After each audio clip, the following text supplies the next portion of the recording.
I'm Sarah, And I'm Elizabeth. and this is Public Comment North Smithfield, news by the neighbors for the neighbors.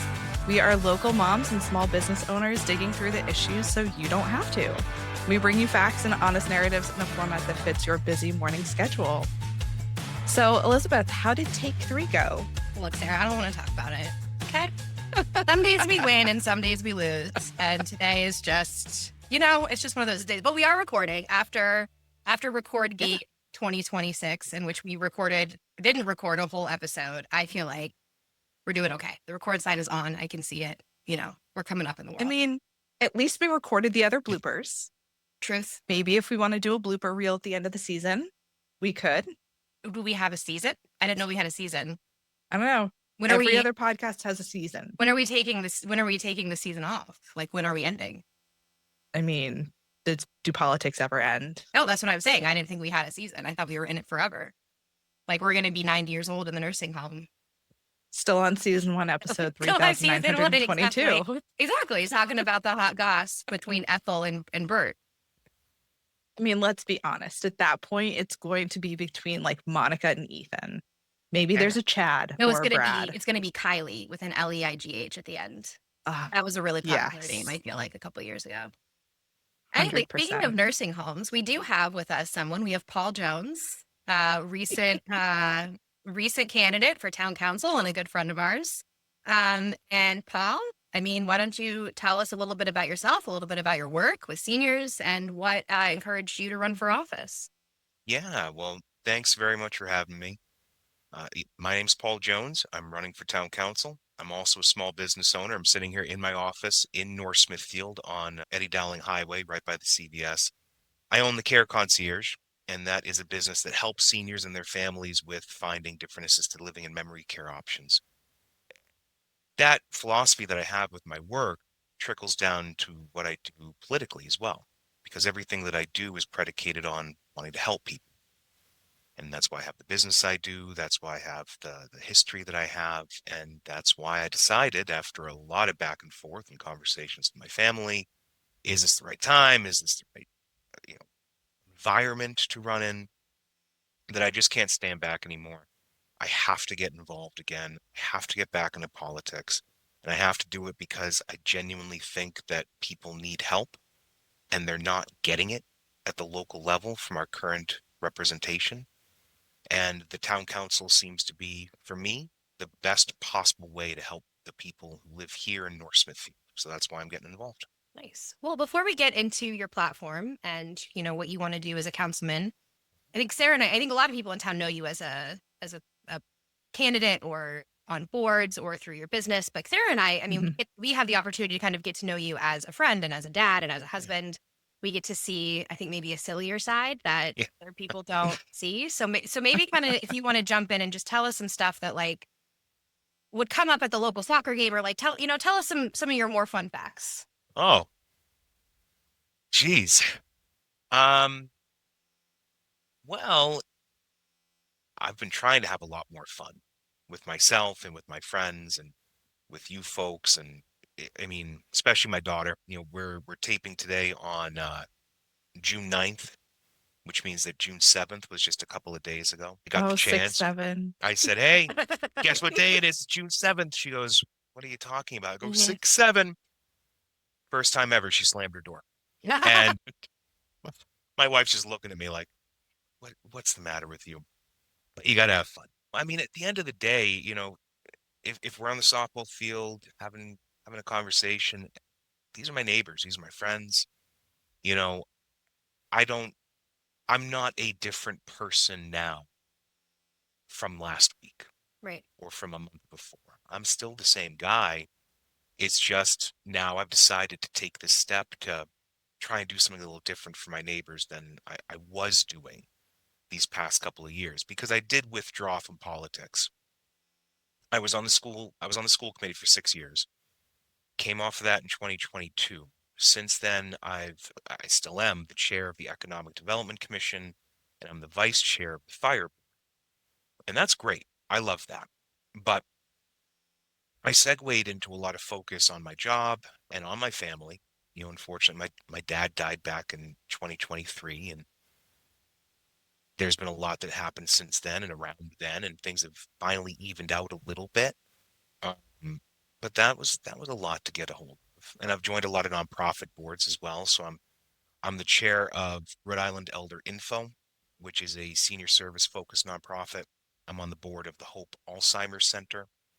I'm on the board of Elves for Elders, which is an organization that makes sure that people who are living in nursing homes and assisted livings and senior housing, if they don't have any family at the holidays, they still receive a gift. Um, oh, and I was on this is a mouthful, the Blackstone River Valley Heritage Corridor Board of Directors. And I was on that too for several years.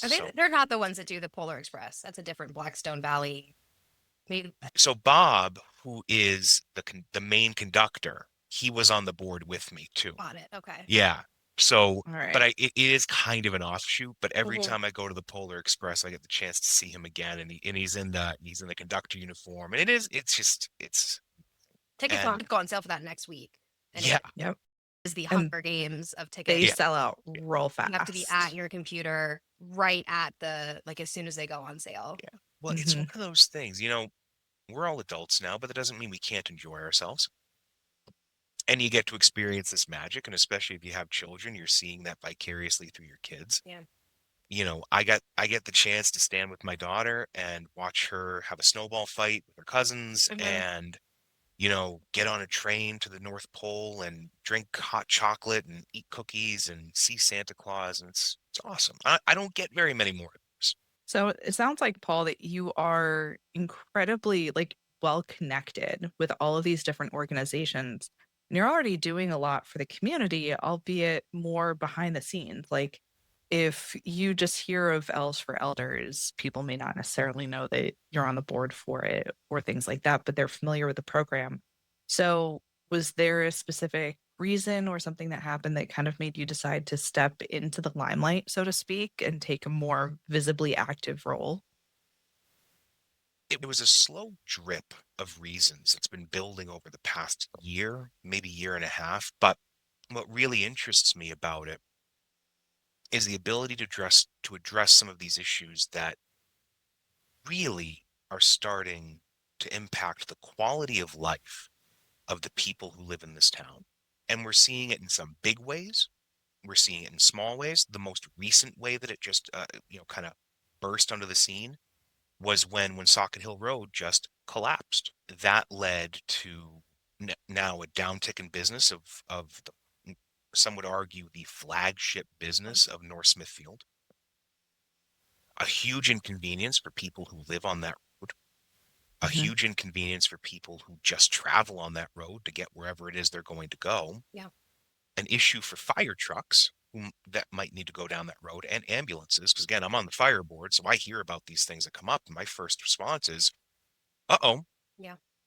What Mhm. happens if? Because Woonsocket Hill Road will connect you directly to the Primrose Fire Department.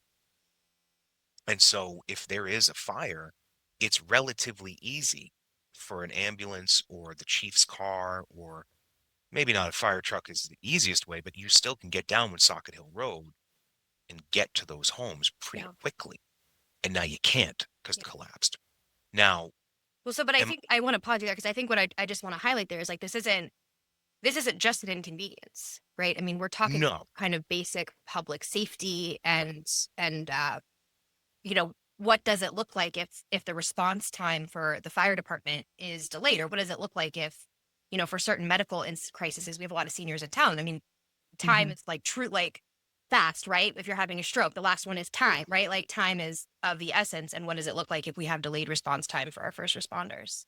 exactly right. And I see every month we get a report on responses and how many responses we do around town and we send out of town. We have people to come in and help us. But when you have something like the road collapsing, that's going to impact everything. And, the folks at town hall, Ray Pendergast and his team, they were able to go in and do a really excellent job Mm-hmm. getting things Mhm. patched over to a way that it's at least serviceable. Mm-hmm. But the point is that the debates that we've had Yeah. about roads and road repairs over the last couple of years, it leads to this, and it's going to keep leading to this, and like here's an example, right? On average, to upgrade or to repair a road, that's in relatively good condition, that might cost you 50 to $100,000 per mile. Right. But to completely reconstruct a road, now you're talking 500,000 to $1 million a Right. mile. And it's one of those situations where the deferred maintenance is so much more expensive than actually trying to fix the problem in the moment. And if there's one thing that I could say kind of crystallizes my experience with what I see as some of the current members of the town council, is that there's almost this paralysis Yeah. when it comes to Mm. making decisions. And that paralysis, which if you were to sit and ask them, and maybe they would have great reasons for it, but it seems as though this paralysis is rooted in a fear of being seen as spending money. Yeah. But if you don't address the issues today, the cost compounds year over year and day over day and becomes almost insurmountable later on. I mean, we're seeing this, and this is another issue that's kind of near and dear to my heart. We're seeing this with the multi-generational center, Hmm. which is now going to be the senior center at Scouters Hall. Okay. You know, I mean, as a senior service professional, that's near and dear to my heart because North Smithfield is one of the only communities in the state of Rhode Island without a senior center, Yeah. which means, and a senior center is not just a place for fitness and activities either. It's a hub of Yeah. information where people who are older and their families can come and get information about wellness checks and screening, stroke screening, things like that, blood pressure clinics, Medicare advice. There are so many different, wonderful, really, really good things that a senior center can do. We're not offering in our town right now. And even more frustrating for me than watching the debate between Hollowell and Scouters, although that is awfully frustrating, because I was on the school committee Yeah. when we gave Hollowell to the town back in 2018. Mm. That's 8 years ago now. And the plan was then, oh, we'll have this up and running in no time. So that was 8 years ago. Yeah. And now we're still having that same fight, but worse for me as Mhm. somebody who's in my position as far as my business goes. I'm watching a whole generation of seniors who live in North Smithfield feel like they have no place to go, Yeah. not necessarily as a gathering place, but as an education place, as an information spot, as a place to talk about, hey, I just got this call from somebody saying that my nephew is in jail and I need to send them money to get me Or bail. Is that a scam? Mhm. yeah. Yeah, that's a scam. And yes, you can call the police department and you can get information, and the police department can talk to you about that as well. But if there's a place where you can go to and learn about all the scams that are out there, and Right. financial literacy for older Mhm. adults, and what is real and what is not, or have a genuine group of advocates in town who can serve you, that's really what that is about with a council on aging, a senior center. That's what that's all about. Well, and I also just want to kind of point in because I think this is like, yes, they can call the police department. And is that the best use of resources for the police department, right? When they, Right. we have multiple reports that the police department is understaffed Right. anyway. There are roads on, I think there are people in town who would argue that there are certain roads that are sort of under policed Sure. in terms of speeding and safety because we don't have a Yes. car to get out there. Um, I would much rather, a police officer be on the road enforcing traffic laws and keeping our community safe than answering calls from seniors that could be handled at a different, more appropriate department, right? And I think that's Mhm. some of what is lost in the conversation is like, what is the most efficient use of resources? Absolutely. I mean, even if that's a situation where we have there's an elder service officer in Smithfield, for Hmm. example, and that elder service officer can go to the Smithfield Senior Center and teach the team there Yeah. about things to look for. And then that team can bring that information to their membership. We miss a couple of steps there in North Smithfield, and that is a real loss for us as a community because we're a community. Yeah. And as Mhm. a community, we should be providing the type of resources and the type of support to all of our residents that we're supposed to, that we promise we do. Mm-hmm. When we take tax money, we say, all right, we're going to take this tax money and we're going to make sure we provide you quality of life. That's what paying taxes is supposed to be for. Yeah. And I feel like we've lost the plot with some of that message, Yeah. with the way that our town's been run over the last couple of years. And I can't pin that on any one person, mind you. I just wonder if there's a general paralysis that's set in. Hmm. And I'm not going to sit here and say that I've got all the answers to everything. I don't.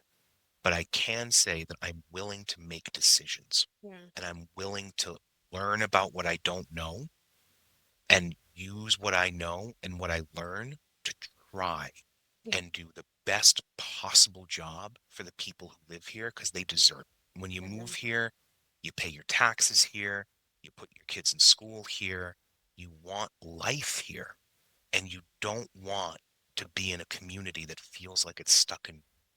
And Yeah. that's where I've felt the past couple Yeah. of years. So, what do you think are some of the values that the town has that you would want to emphasize or make Oh, sure that people feel? well, first of all, this is one of the kindest communities Mm-hmm. that I have ever lived Yeah. in my life. The people here are good people. They're genuine, they're kind, they're nice. I moved here from a larger city. I lived in Chicago for a little bit of time. I've lived in Randolph, Massachusetts, Newton, Massachusetts. I lived in a couple of different spots. This is the best place. And, a big part of that is that kindness that Yeah. people have, that neighborliness that people have, but also that desire that people have to say, yeah, your business is your business. So I'm not going to say, hey, we need to wag our fingers and make sure we're looking at everything that our neighbors are doing and make sure, but, that's not what you want. I mean, I just heard about a story anecdotally. I haven't checked it out to see exactly how true it is, but I just heard about a story where one of our town officials went into a woman's backyard, saw that her pool had some water on the cover or there was a ripped cover or something like that, and left her a letter saying, fix it or you're going to be charged $500 a day. I don't know how true it is. Mm-hmm. I don't know. It might be exactly true, and I need to figure that out. But if it's true, is that really the town we want to be? Right. Is that really how we want our Yeah. public officials to be treating our residents? Not to, we don't want to, and that's not what my experience has been either. I don't see a lot of closed fist. I see a lot of open hand. Right. And that is where I see a lot of the Well, values. what? Go ahead. Well, no, I just want to say because I saw that story too. I think Sarah did as well. And what Yeah. frustrated me about that story is we have two businesses in town that have been blatantly violating town ordinances. Yeah. And they Mhm. seem to get the abundance of benefit of doubt and time and Yeah. warnings and wags of the fingers and we really mean it Mhm. this time and like you and then the single mom Right.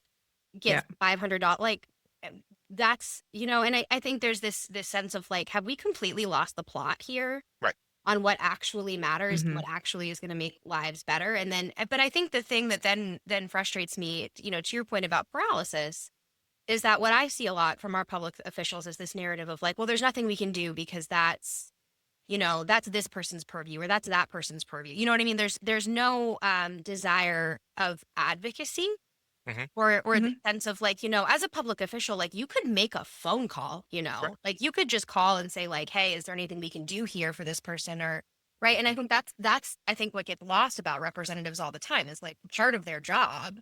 I'm thinking back, this is on the more national level, but I'm thinking back a couple years ago, the State Department was really backlogged Hmm. for Mhm. passport bureaus, and there was definitely a if your passport was not like if you were coming up on a trip and you really needed your passport, you could call your senator's office, and they would call the State Department and try and like get push it through a little, right? Or thing, or little if there are things like that, that it's like not necessarily legislating, but just the little things you can do to try and advocate for your constituents and like use your position to help the people that you Mhm. represent. There seems to be like some real hesitancy around that. Yeah. Well, Yeah. so I was on the school committee for 6 years. one of my major um, focuses was on making sure that our special education program improved. Mm-hmm. And where we couldn't improve or we weren't improving, that at least the parents of those students understood that they had an advocate Yeah. in me.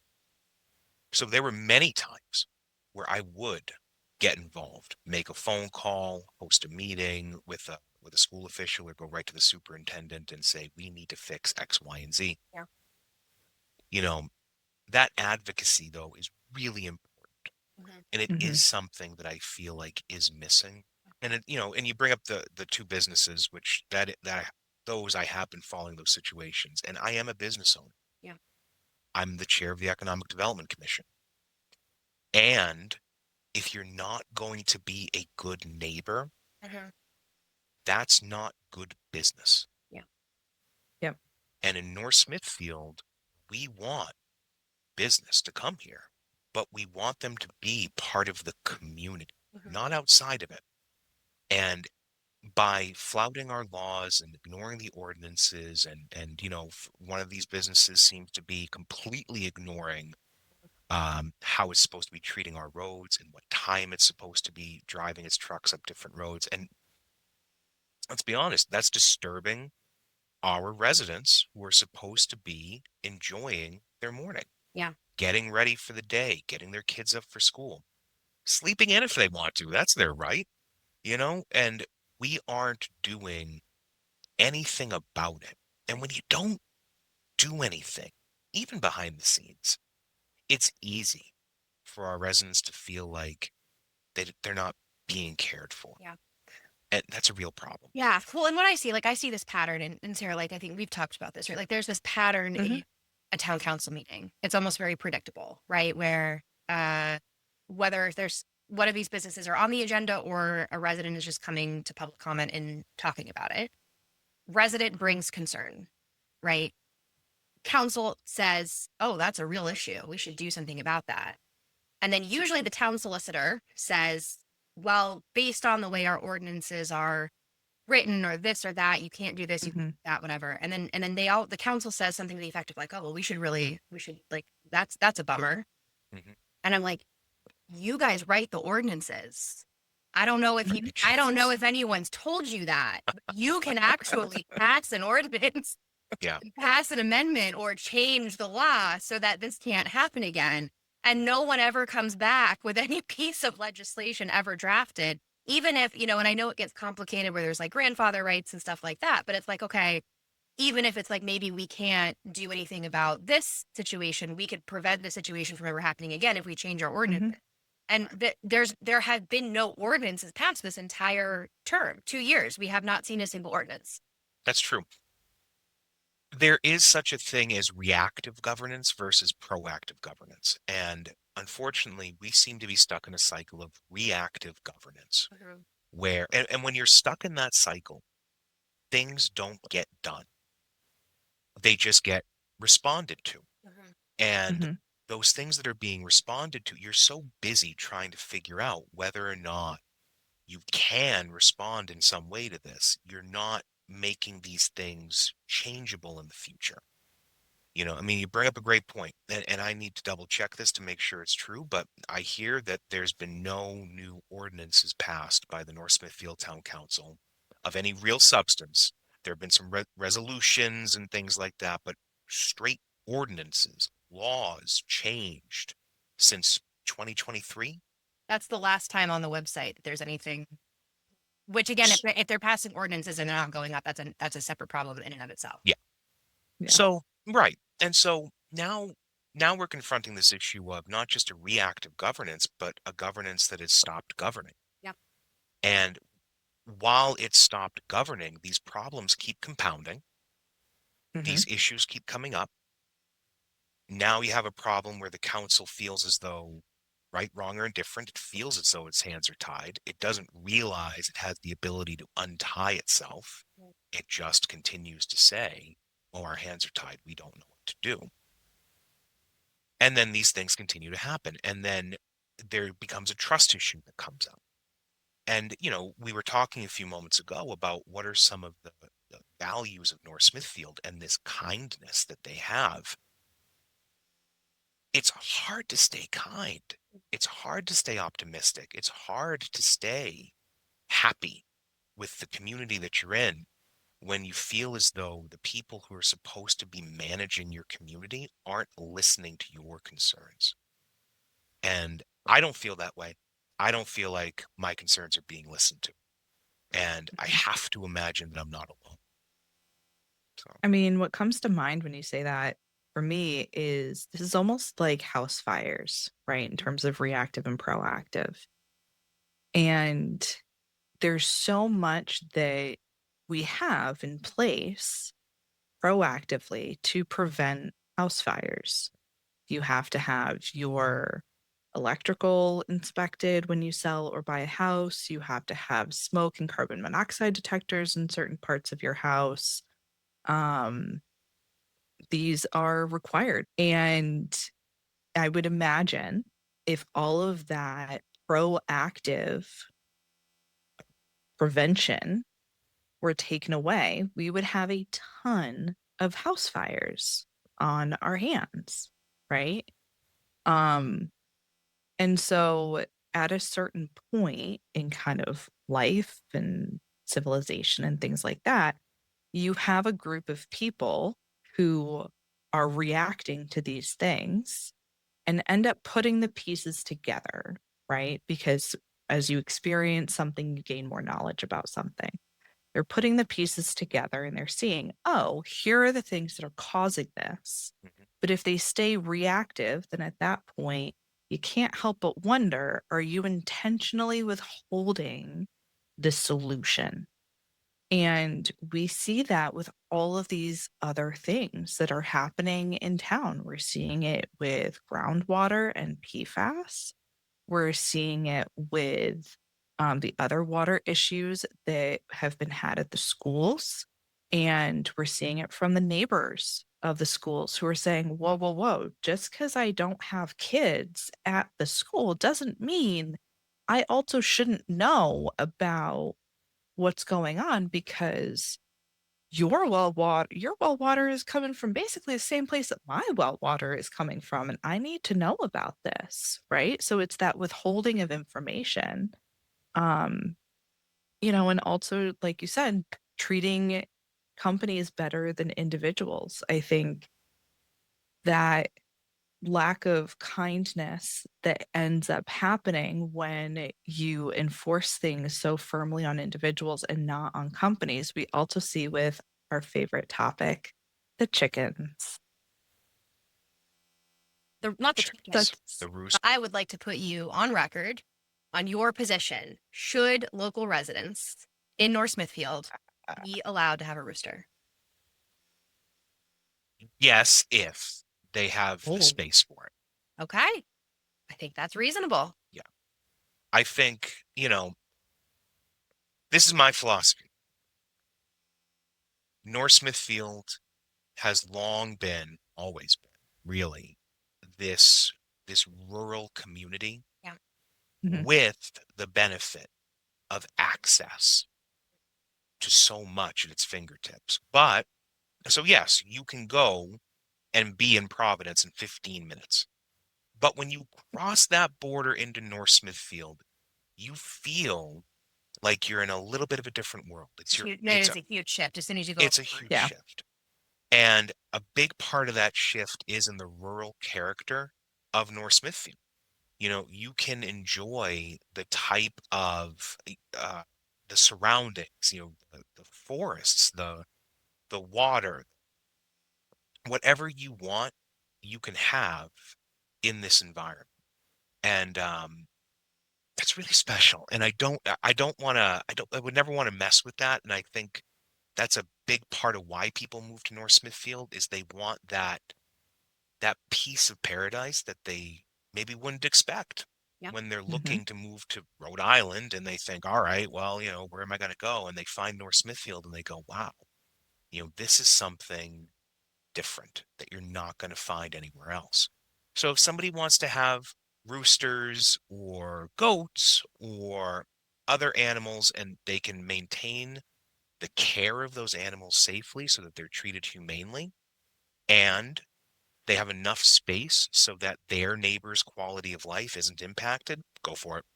I think Awesome. go for it. So can we count So day one of town council to come in, ordinance draft, ready to go, let the people have their roosters? Sure. All right. Why not? Well, because Uh, I'm with you. I don't know personally. I don't know that fully right to farm is appropriate in North Smithfield because we do have pockets that are quite residential. Like the area of town that I live in are quite mhm, quite compacted, right? And a rooster and a goat would not yeah. necessarily be appropriate here. But and I think the other big controversy is that people can't free range. Like there's a lot of rules about the Mhm. cages that the chickens have to be in. And again, if you're on a very large plot of land that can mhm. accommodate these things, you should be able to have them. I agree. I mean, Oh, go ahead. Go it's ahead, also Sarah. safer for chickens, like in terms of being able to give them an area to forage and things like that. They're really great at tick control. They love eating ticks. Yeah. So if you have the space, rather than spraying your whole entire property with chemicals and things like that to do tick control, you can also just kind of move your chickens from Mhm. place to place and kind of rotate them around your property, which is a lot safer and more natural and things like that. But I think this can also kind of go back to how our town ordinances are being implemented much more severely towards townsfolk instead of companies that don't actually vote in any of the elections. Mhm. And so they benefit financially, but Well, they're not going to keep you in office and I because think there was a resident in town who, for those of you who are not chicken people, if you buy I like to straight eat. run, I like to eat. yeah, I like to eat their they eggs. are delicious. They're delicious, and Um, I love the product of a chicken. I don't want to be the one caring for the chicken, but I'll pay somebody else for their labor. That's fair. So we used to have chickens Okay. when we lived in Foster. And so you can either buy straight run chicks, in which case you have no clue what the gender is. They are just chicks. They are unsexed. And so those are typically cheaper because they don't have the extra steps of having to be sexed. But even when you buy like just female chicks, there's still a chance that they can get it wrong. Mhm. Right. And we had that happen to us once or twice. And so we ended up with a rooster or two. And so this is not, even if you try your best to have only hens, you may still end up having a rooster. Yeah. And it happened to someone here in town where she ended up with a rooster in her flock, tried to follow the ordinance, posted in a Facebook group for local residents saying, "Hey, I need to rehome this rooster because I can't have it.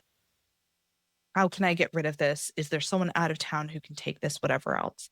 And someone reported her to animal control, and she got a visit from animal control saying, "How dare you have this rooster?" when she was just trying to get rid of it. Like, this makes no Yeah.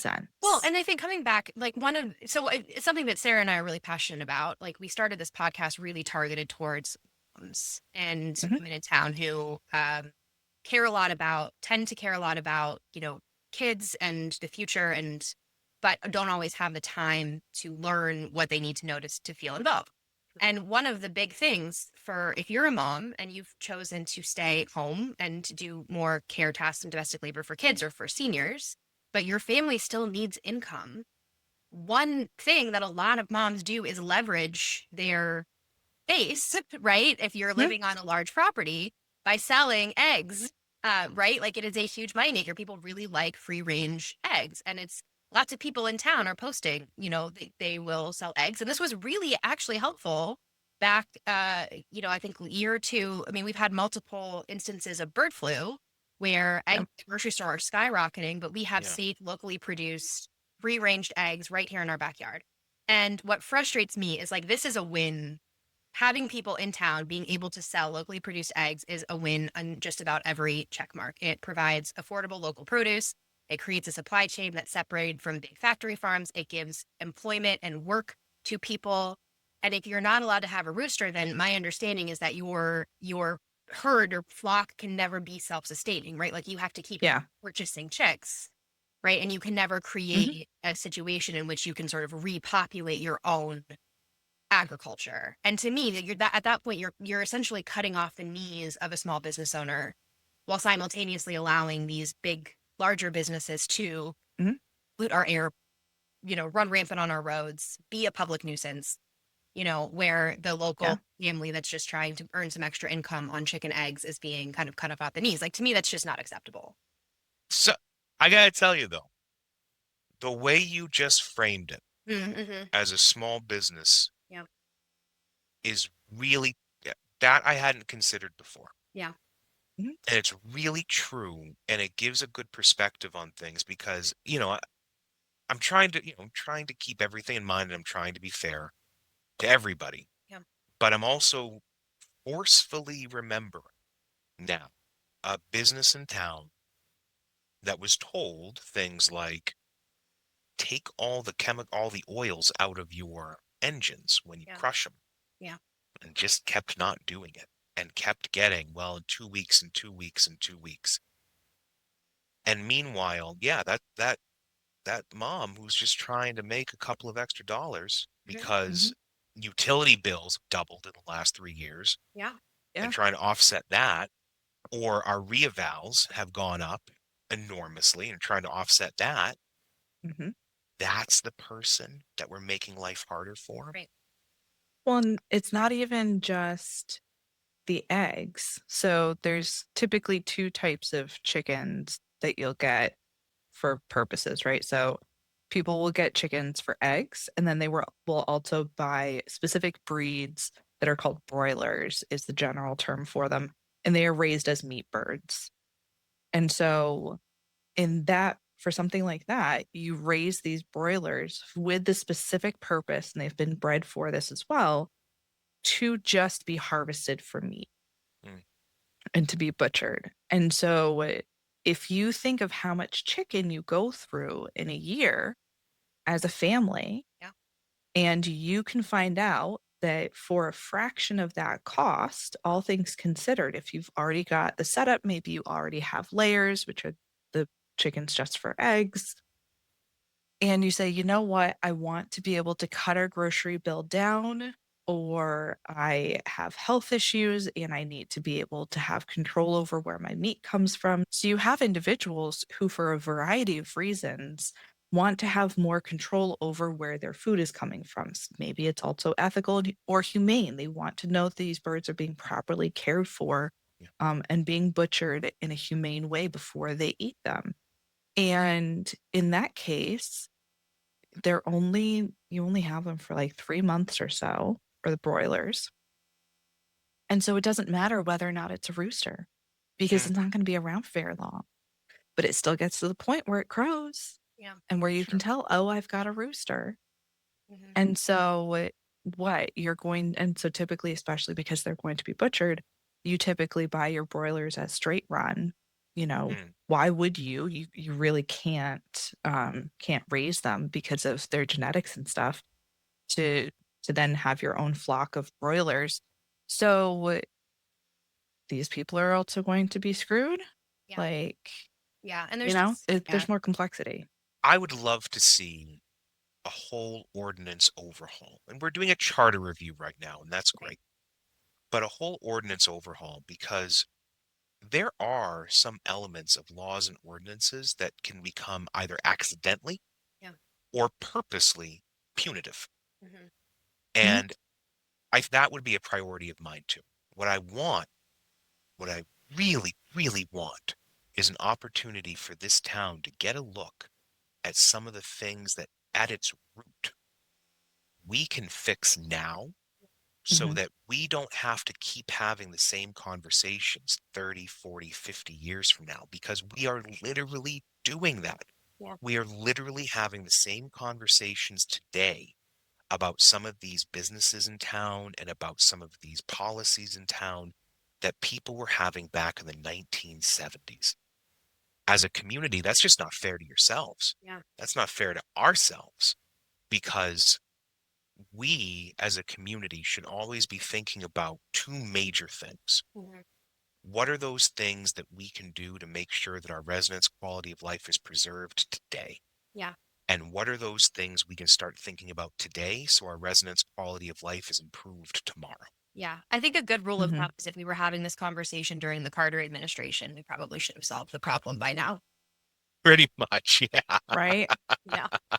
Um, so you're gonna give the people their roosters, Yeah. but that's day one. But let's also imagine day one, right? You guys, new council walks in, you right first order of business, you usually like elect the town council president and vice president, and then you're gonna do the roosters. And then let's say after that you get one freebie, like one thing that you can do, you're sort of blue sky, no pushback. What would it be?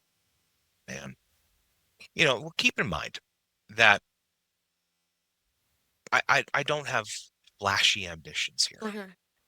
One of the big things that I want to do right away, I mean, really right away, is I want to create a digital town hall, Yeah. something that we can embed on our website so we can track active projects and so Hmm. that North Smithfielders can just go Yeah. to one centralized location, the North Smithfield Municipal website, Yeah. at any time and take a look at what municipal projects are currently under review, what are currently being worked on, links to documents, financial document, like accounting, and this is what the project is going to cost, and this is what the conversations were had at different town council meetings, and just to track over time Yeah. how the conversations have been going about these projects. And so Hmm.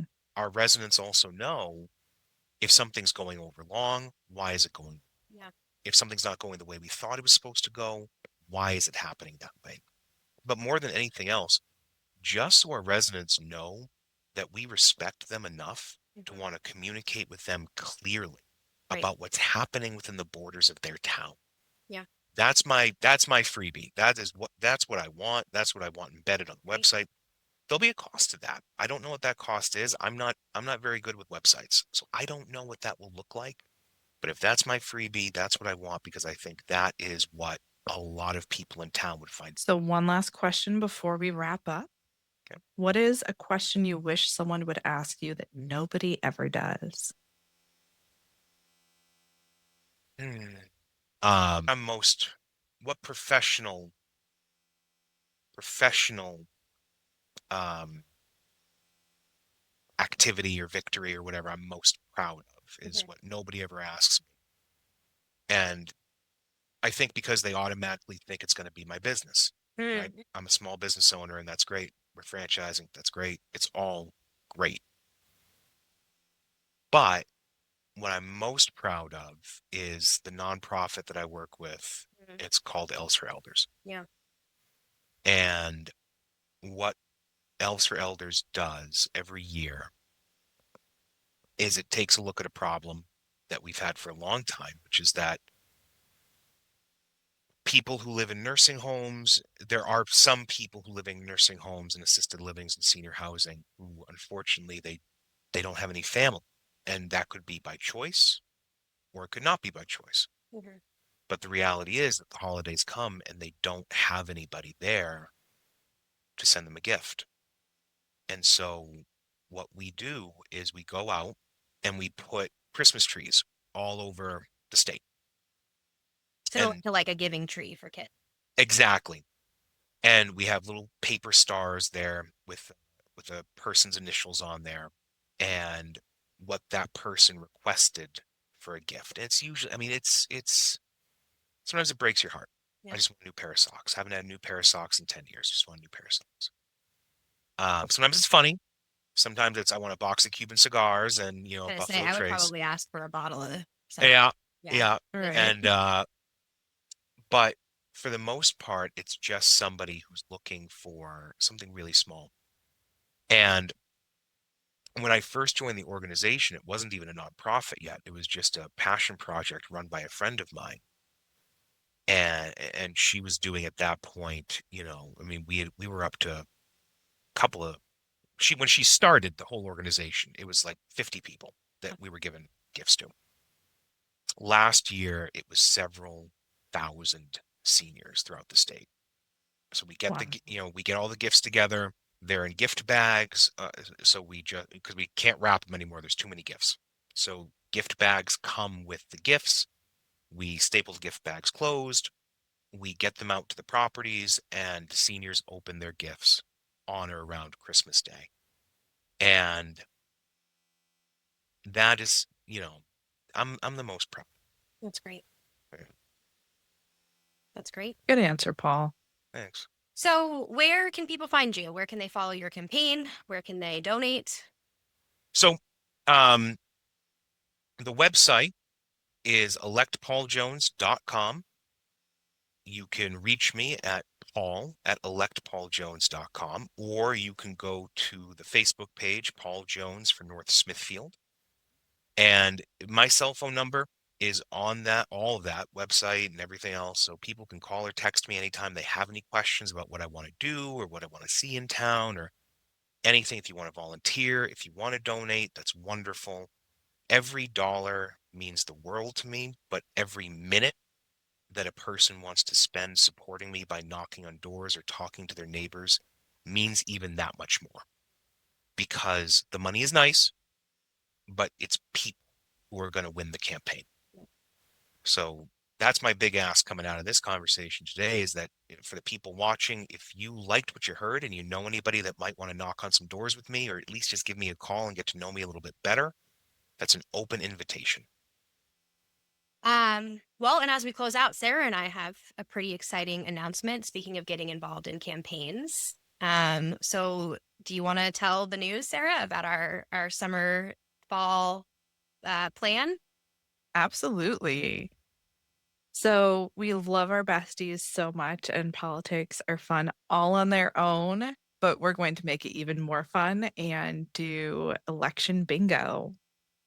So up on our website, you can download a bingo card, follow the election season, interact, and get as many squares as you can. And when you get bingo, just send it over to us. Let us know that you got bingo. We'll check out your card, and you get a really cool sticker that a human designed. It is absolutely gorgeous. We just did final approval on it today. Like literally 5 minutes before we started this pod, we approved. Yes. And we think everyone's going to love it. I mean, I can't wait to add it to several of my water bottles. So, And unfortunately, Paul, you can't play. So, Okay. but the good news is you get a sticker because you're running. So any candidates and their immediate household members are not eligible because it would be too easy to cheat, because a lot of them are things that candidates usually send out, have on their palm cards, send out in mailers, right? So we don't want our candidates rigging the game. But if you are a candidate running for town council or school committee, or you are in the immediate household of a candidate, email us and you will get a sticker for free as a thank you for being willing to step up and serve the town. That's really cool. Yep. So we're pretty pumped. Sarah, where can our besties find us? So our besties can find us on Facebook at Public Comment North Smithfield. We are also there on Instagram as well, or they can go to our website, nspubbliccomment.com. All right, besties, we'll see you next time. See ya.